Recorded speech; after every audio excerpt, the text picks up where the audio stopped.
আসলে আমরা আমাদের ন্যায্য দাবি দাওয়া নিয়ে এসেছি, যেটা আসলে আমাদের দাবি বলবো না, এটা আমাদের অধিকার।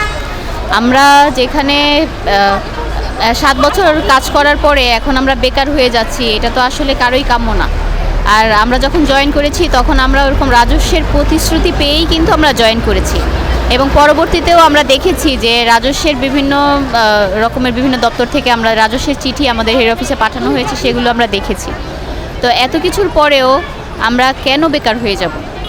আমি একজন কর্মজীবী মা, তো আমার আমার যেমন কাজের প্রয়োজন, তেমনি আমার সন্তানও তো আমারই। আমি তো আমার সন্তানকে মানে কোথাও রেখে আসতে পারি না।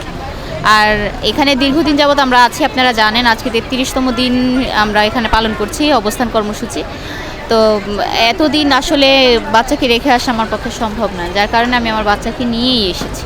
কষ্ট তো অবশ্যই হচ্ছে, এটা আমাদের জন্য অবশ্যই একজন মা হিসেবে আমার কাছেও খুবই কষ্টের একটা বিষয়।